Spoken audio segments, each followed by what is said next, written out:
Marcus Cole wiped the grease from his hands and stared at the auction listing on his old computer screen, wondering if he was making the biggest mistake of his life or the smartest decision he had ever made. The listing read Lot 7734, abandoned structure, former Velkith territory, and the starting price was only 12,000 credits, which was cheap enough to make any sensible person suspicious. Marcus had been a mechanic on the frontier colony of Kepler 22b for 30 years, fixing everything from human cargo ships to alien freighters that limped into port with failing engines and desperate crews. He had saved every credit he could, living in a small apartment above his repair shop, eating cheap food, and dreaming of one day owning a proper hangar where he could store parts and maybe even restore old ships as a hobby. The Velkith had been gone for 400 years, vanishing from the galaxy without explanation, leaving behind empty buildings and abandoned technology that scavengers had picked clean long ago. Nobody wanted their old structures because most people believed they were cursed or haunted or simply worthless, and the few that remained standing were usually filled with nothing but dust and broken equipment. Marcus did not believe in curses, and he needed the space. He placed his bid and waited, watching the timer count down while his apprentice Dara Singh looked over his shoulder with curiosity in her dark eyes. "You really think this is worth it?" she asked, her voice carrying the doubt that Marcus himself was trying to ignore.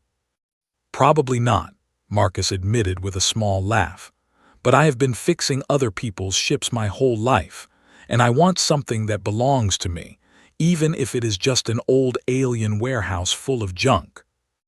The auction ended, and Marcus won without a single competing bid, which should have been his first warning that something was strange about this particular property. 3 weeks later, Marcus stood in front of the hangar with a plasma torch in his hand and a knot of nervousness in his stomach. The building was massive, much larger than it had appeared in the auction photos, rising from the rocky ground like a metal mountain with walls that had turned green with age and neglect. Dara stood beside him, carrying a bag of tools and a flashlight, her young face showing excitement mixed with caution. "The door controls are completely dead," Marcus said after examining the entrance panel, "so we are going to have to cut our way inside." He fired up the plasma torch and began slicing through the corroded blast doors, working slowly and carefully, because he had no idea what might be waiting on the other side. The metal was thick and strong, designed to last for centuries, and it took Marcus nearly an hour to cut an opening large enough for them to squeeze through. As soon as he stepped inside, emergency lights flickered to life along the ceiling, casting a pale blue glow across the interior of the hangar. Marcus dropped his plasma torch, and it clattered on the metal floor, the sound echoing through the vast space like a gunshot. "What in the name of every star?" Dara whispered, her flashlight beam trembling as she pointed it into the darkness. Rows upon rows of spacecraft stretched out before them, disappearing into shadows that seemed to go on forever. These were not junk ships or broken wrecks waiting to be scrapped. These were pristine vessels, preserved in perfect condition, arranged in neat lines like soldiers standing at attention. Marcus walked forward in a daze, his boots leaving prints in the dust that had accumulated over 4 centuries of silence. He recognized some of the ships from history books and museum displays, vessels that should not exist anymore, that had been declared lost or destroyed generations ago. There was a Torvian seed carrier, the kind of biological ship that had once carried entire ecosystems between worlds before the Torvian species had gone extinct. There was a human colony vessel from the first Exodus, the desperate flight from Earth that had scattered humanity across the stars 200 years ago. There was a Xylorian prototype dreadnought, the legendary warship that had ended the machine wars and was supposed to have been dismantled afterward for safety reasons. "Marcus," Dara said, her voice barely above a whisper, "do you understand what we are looking at right now?" Marcus could not answer because his throat had gone tight, and his heart was pounding so hard that he could hear it in his ears. He kept walking, counting ships as he passed them, losing track somewhere around 50, and giving up because the numbers no longer seemed real. At the center of the hangar, beneath a thick tarp covered in dust, sat a ship that was different from all the others. It was larger than most of the vessels around it, with elegant curves and strange angles that hurt Marcus's eyes if he looked at them too long. He grabbed a corner of the tarp and pulled, sending a cloud of dust into the air that made both of them cough and wave their hands in front of their faces. The ship beneath the tarp matched no design in any database that Marcus had ever studied. It seemed to be made of materials from a dozen different species, human and alien components blended together in ways that should not have been possible.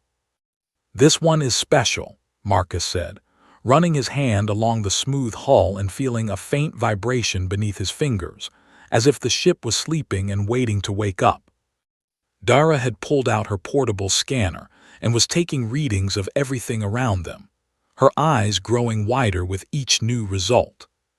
"Marcus, according to my scanner, some of these ships are worth more than entire planets," she said, her voice shaking, "and there must be hundreds of them in here."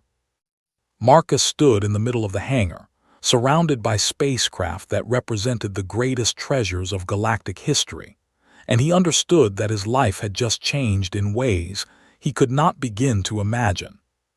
He was a mechanic who could barely afford to fix his own truck, a working man who had spent his whole life covered in grease and engine oil. And now he was standing in what might be the most valuable collection of rare spacecraft in the entire galaxy.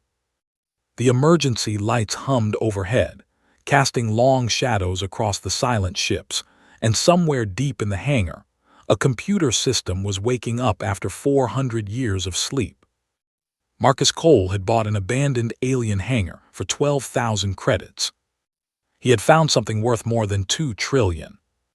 Word of Marcus Cole's discovery spread across the galaxy faster than any ship could travel, carried by news broadcasts and whispered rumors and encrypted messages between powerful people who wanted to know more.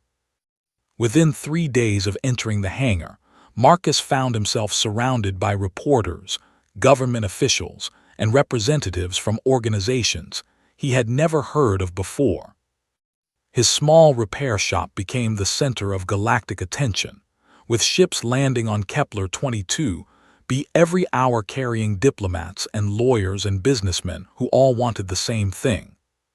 They wanted what Marcus had found.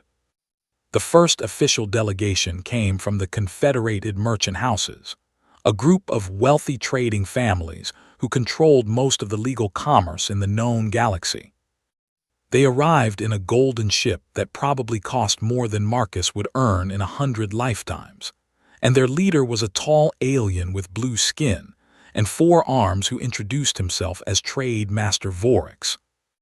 "We are prepared to offer you 500 million credits for the collection," Vorix said with a smile that showed too many teeth, "which is more money than any human has ever possessed in the history of your species." Marcus shook his head and said nothing, which made Vorix's smile fade into something that looked more like anger.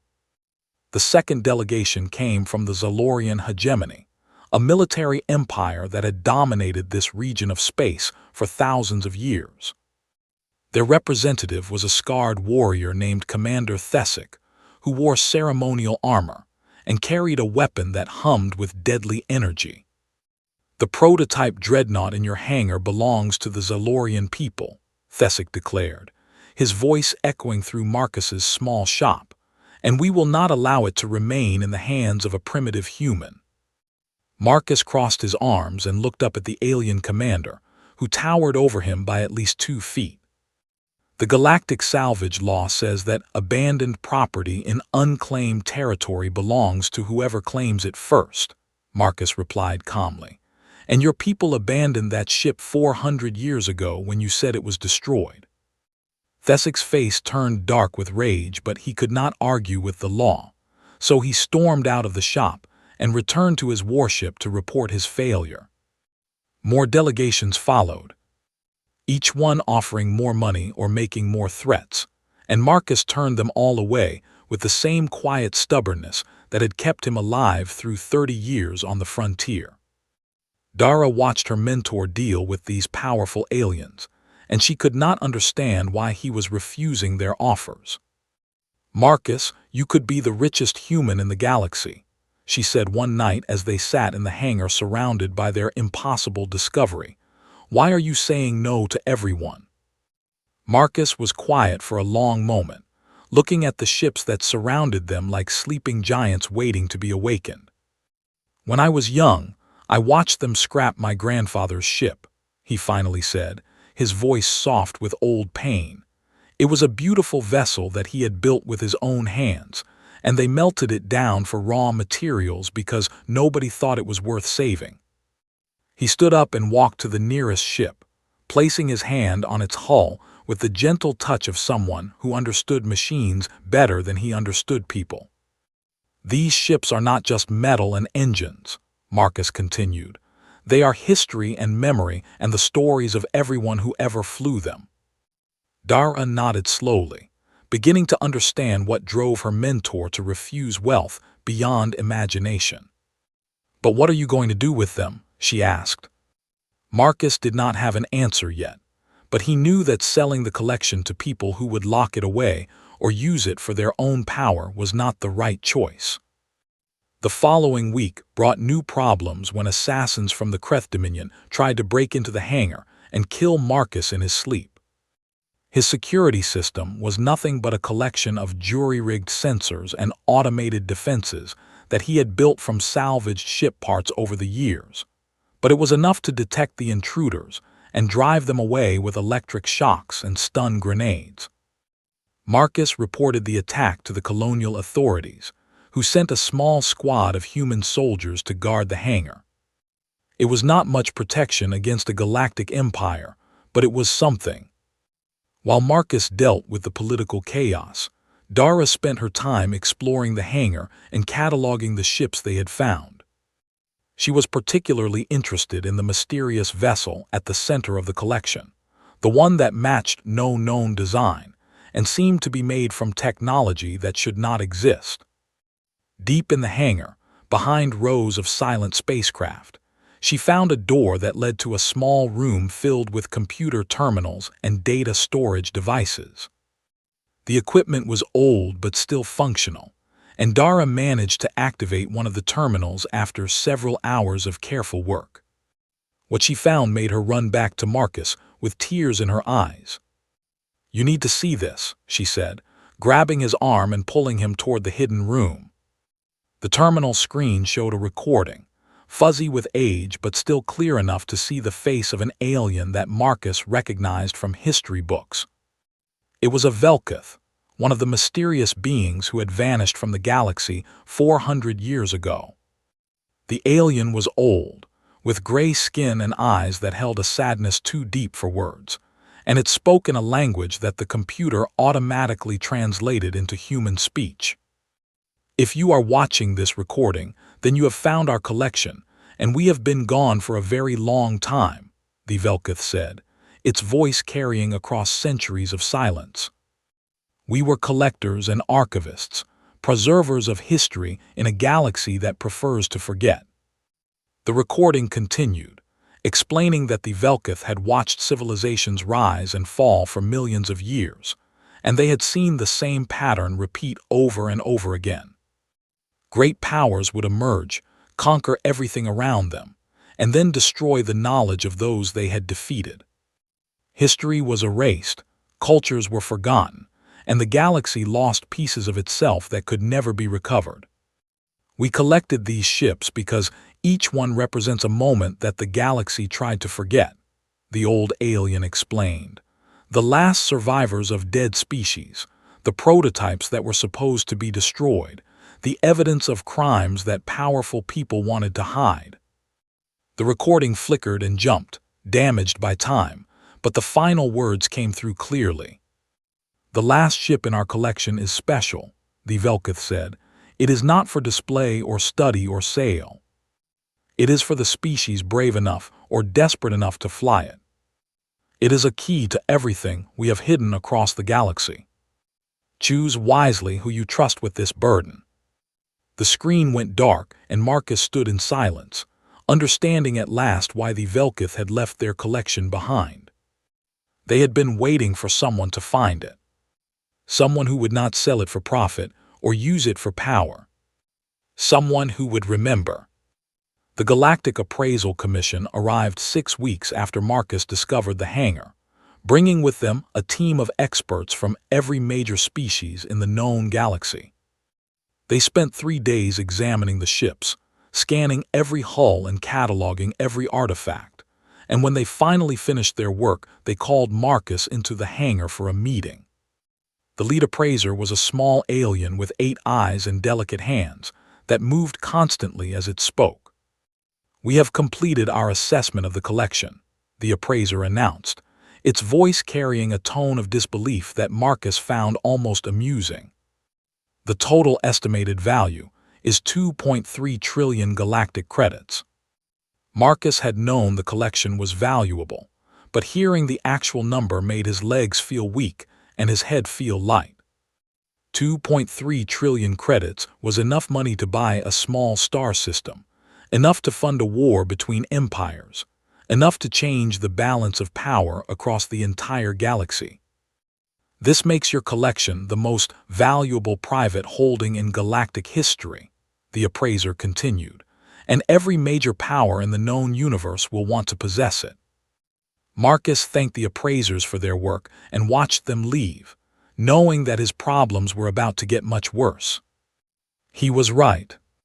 Within hours of the appraisal becoming public, new offers began flooding in from every corner of the galaxy.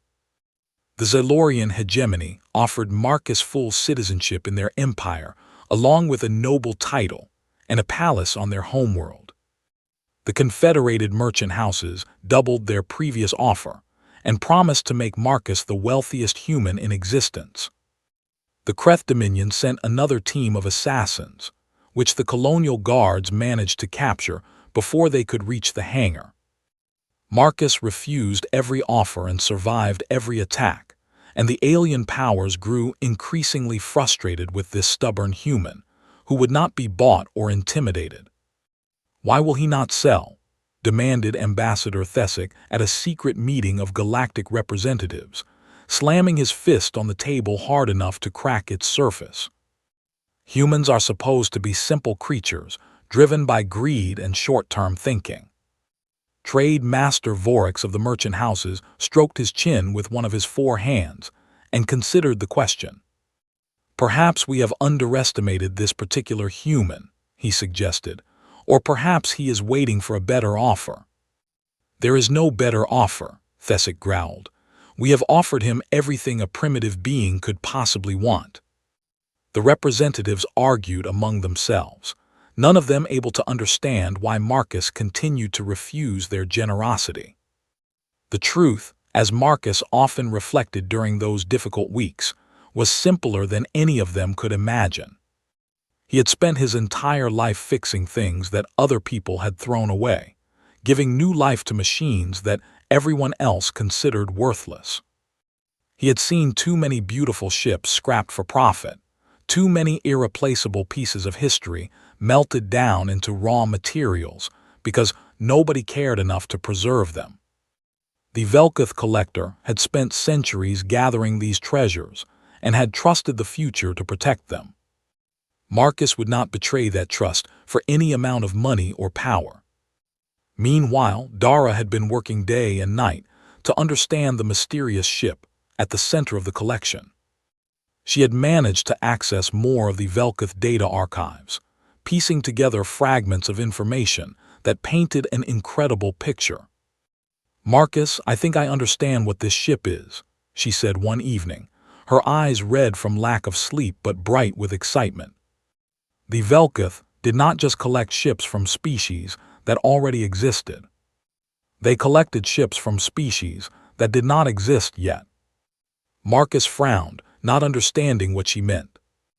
Dara pulled up a schematic on her tablet and showed him the design of the mysterious central ship.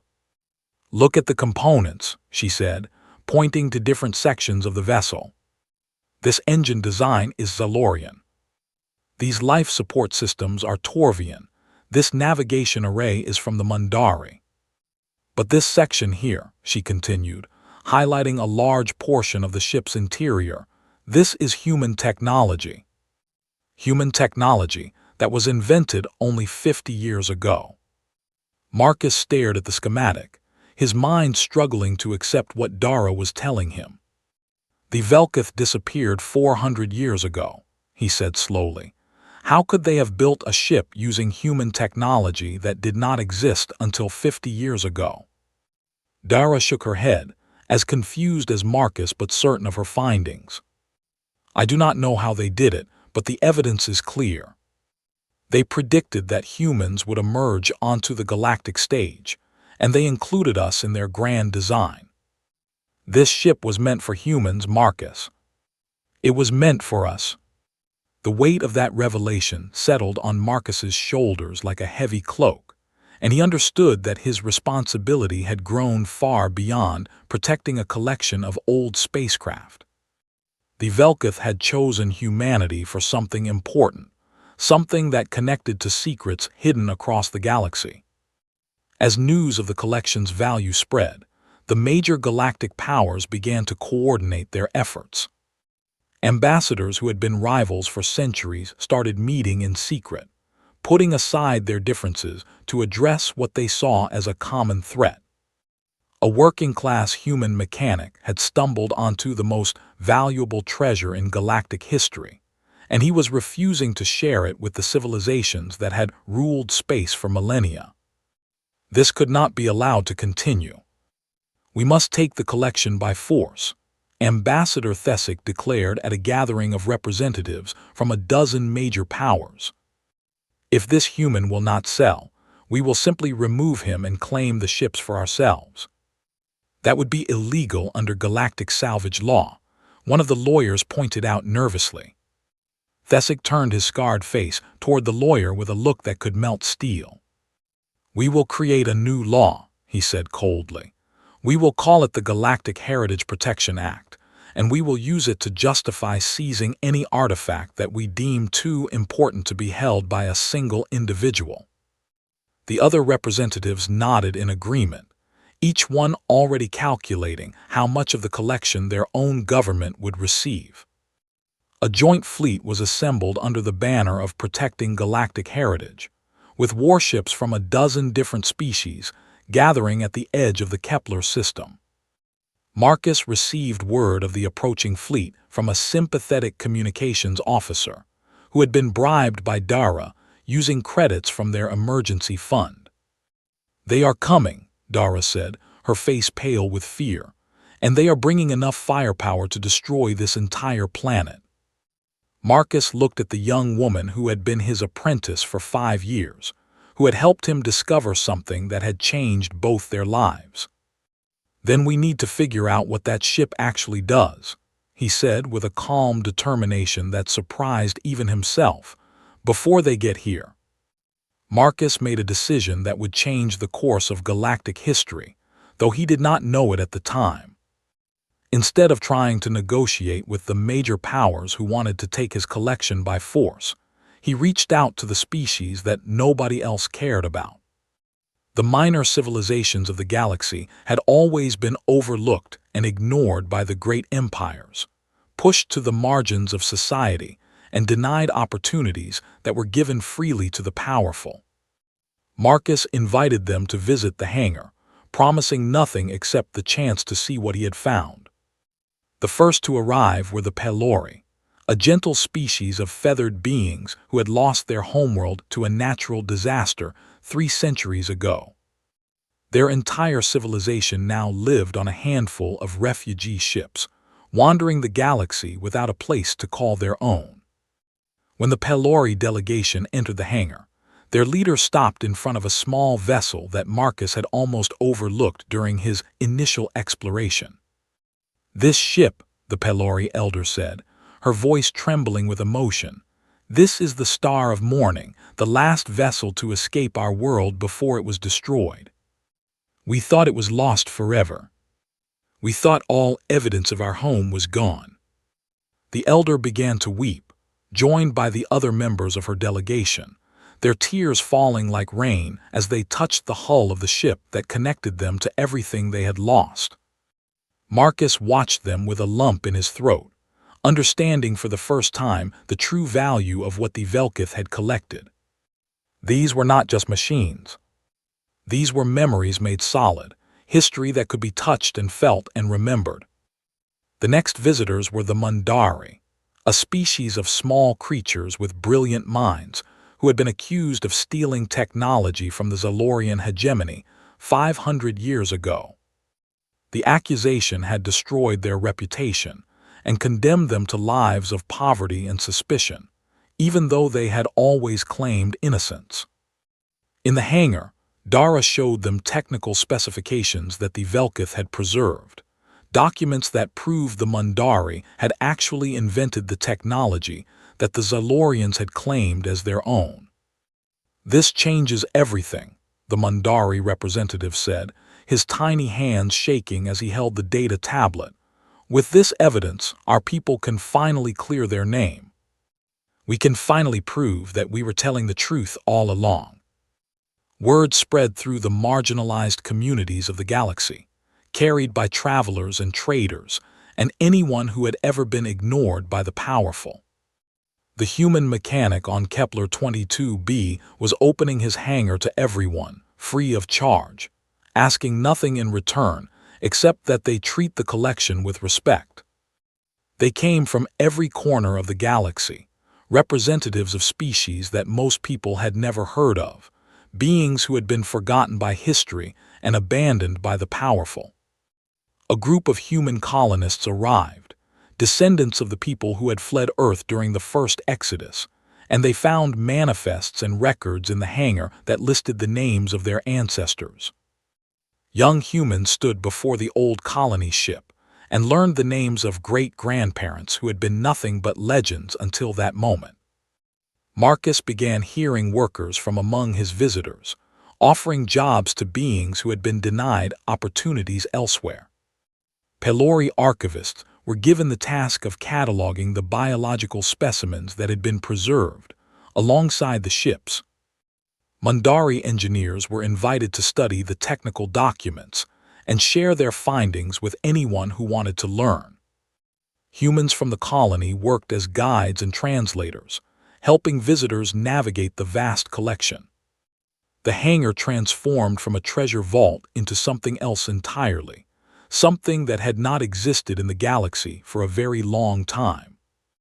It became a museum, open to all, where history belonged to everyone instead of being locked away by the powerful. The major galactic powers watched these developments with growing alarm. This was not how things were supposed to work.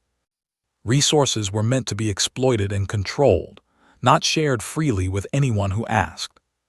The Joint Fleet continued its approach toward Kepler 22b, now justified not only by the Heritage Protection Act, but also by concerns about security and stability. "The human is building something dangerous," Ambassador Thesic warned his fellow representatives. "He is giving power to those who should have none. If we allow this to continue, the order of the galaxy will be disrupted forever." Trade Master Vorix nodded in agreement, though his reasons were different from Thesic's military concerns. "The minor species are starting to see themselves as equals," Vorix said with distaste. "They are beginning to believe that they deserve the same opportunities as the rest of us. This cannot be tolerated." The fleet commanders received their final orders and set course for Kepler 22b at maximum speed. Marcus received updates on the fleet's progress every few hours, watching the armada grow closer while he continued his work in the hangar. Dara had finally cracked the activation sequence for the mysterious central ship, and what she discovered confirmed everything they had suspected. "It is a beacon," she explained to Marcus on the night before the fleet was scheduled to arrive, connected to hidden caches spread across the entire galaxy. The Velkith did not just collect ships, Marcus. They collected knowledge, technology, art, music, everything that made each civilization unique. And they hid it all in places where no one would ever think to look. Marcus studied the readouts on the ship's control panel, trying to understand the scope of what the Velkith had accomplished. "If we activate this beacon, what happens?" he asked. Dara took a deep breath before answering. "The locations of every cache will be broadcast simultaneously to everyone in the galaxy. No one will be able to control the information. No one will be able to keep it for themselves. It will belong to everyone all at once." Marcus thought about the fleet that was coming, the warships loaded with weapons that could reduce his hangar to rubble in seconds. He thought about the Pelori elder weeping before the ship that connected her to her lost world. He thought about the Mundari finally having proof of their innocence after 500 years of shame. He thought about the young human colonists learning the names of ancestors they had never known. "That is why they chose a human," Dara said softly, understanding dawning in her eyes. "We are new to the galaxy. We have not learned to hoard knowledge and power like the old civilizations." Marcus smiled, a tired but genuine expression that made his weathered face look younger. "I am just a mechanic," he said, looking at the ship that had been built for this moment. "I fix things that other people have broken." He placed his hand on the ship's hull and felt the same faint vibration he had noticed on the first day, stronger now that the systems were awakening. "Tomorrow, we find out if we can fix the galaxy." The alien fleet emerged from faster-than-light travel like a swarm of metal insects. Hundreds of warships from a dozen different species filling the sky above Kepler 22b with their massive hulls and glowing weapons. Marcus stood alone on the landing pad outside the hangar, his work clothes stained with grease and his gray hair blowing in the wind from the approaching ships. He looked small and insignificant against the backdrop of such overwhelming military power, a single human facing an armada that could destroy entire worlds. But he did not run, and he did not hide. Behind him, the mysterious Velkith ship hummed with energy, its systems fully awakened for the first time in 400 years. Dara was inside the vessel, monitoring the controls and waiting for Marcus to give the signal. The flagship of the combined fleet descended toward the landing pad, its weapons powered up and ready to fire at a moment's notice. Ambassador Thesic himself had come to oversee the seizure of the collection, determined to witness the moment when this stubborn human finally surrendered. The ship landed with a thunderous impact that shook the ground, and Thesic emerged with a squad of armed soldiers at his back. "Marcus Cole," the alien commander announced, his voice amplified by speakers that made it echo across the empty landscape. "You are ordered to surrender the contents of this hangar immediately. Under the Galactic Heritage Protection Act, these artifacts are too important to remain in private hands." Marcus did not move from his position, standing with his arms crossed and his eyes fixed on the alien who had come to take everything he had found. "You can take the collection," Marcus said calmly, his voice broadcast across all frequencies by the communication array that Dara had connected to his collar. "You can burn it, sell it, divide it among yourselves. But you should know what this last ship actually does before you make that choice." Thesic paused, caught off guard by the human's lack of fear. "What are you talking about?" he demanded. Marcus took a deep breath and began to explain, sharing the story of the Velkith and their desperate mission to preserve galactic history. He told them about the cycles of rise and fall that the Velkith had witnessed over millions of years, civilizations conquering and destroying and forgetting, until nothing remained but dust and silence. He told them about the hidden caches scattered across the galaxy, repositories of knowledge and culture from species that had been erased from memory. And he told them about the beacon, the key that would unlock everything the Velkith had hidden and broadcast the locations to everyone simultaneously. If I activate that ship, Marcus concluded, every secret cache will be revealed at the same moment to every being in the galaxy. No empire will be able to control the knowledge. No power will be able to keep it for themselves. It will belong to everyone, equally forever. Thessic's scarred face twisted with anger as he understood the implications of what Marcus was threatening. You would destroy the order of the galaxy, the ambassador growled. You would give power to species that do not deserve it.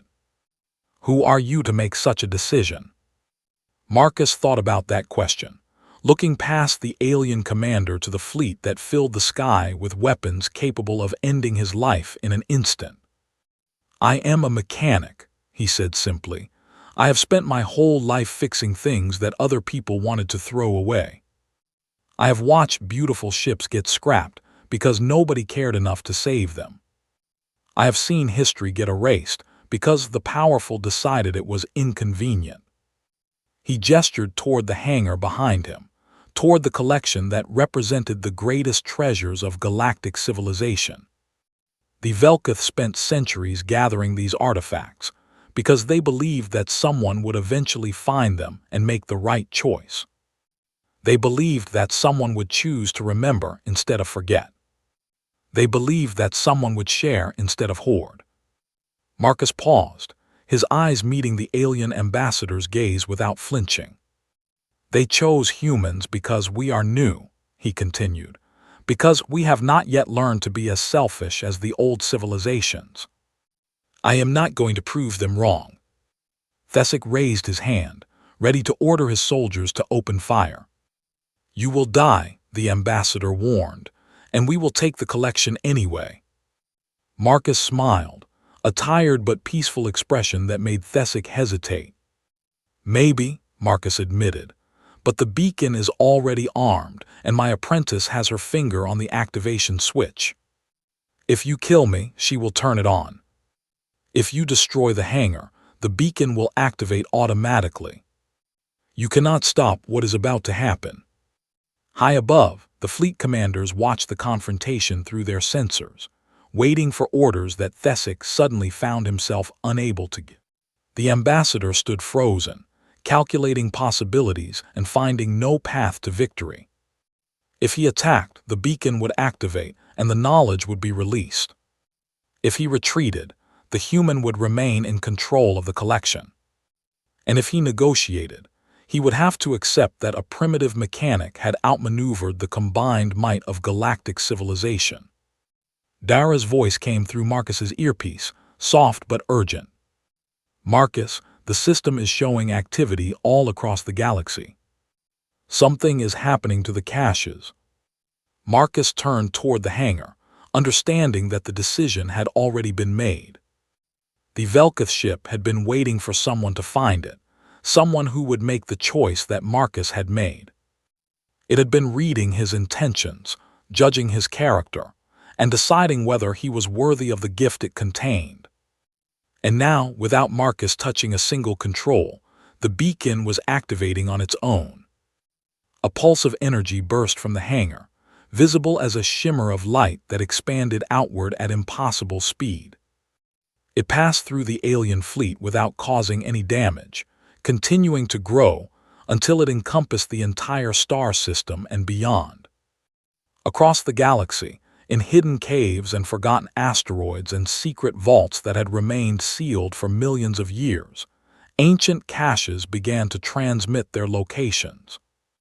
Every ship, every station, every being with a communications receiver suddenly found themselves receiving coordinates and instructions.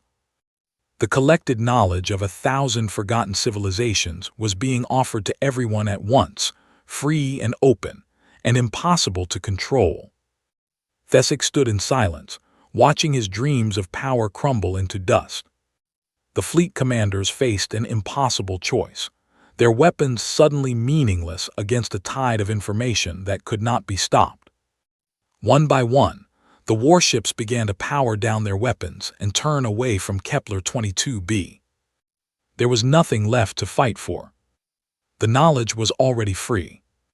Marcus watched the fleet withdraw, feeling a weight lift from his shoulders that he had been carrying since the moment he first cut through the hangar doors. Dara emerged from the Velkith ship and stood beside him, her face lit with wonder as she watched history change before her eyes. "What do we do now?" she asked softly. Marcus put his arm around his apprentice's shoulders and looked at the hangar that had started everything. "We do what we have always done," he said with a smile.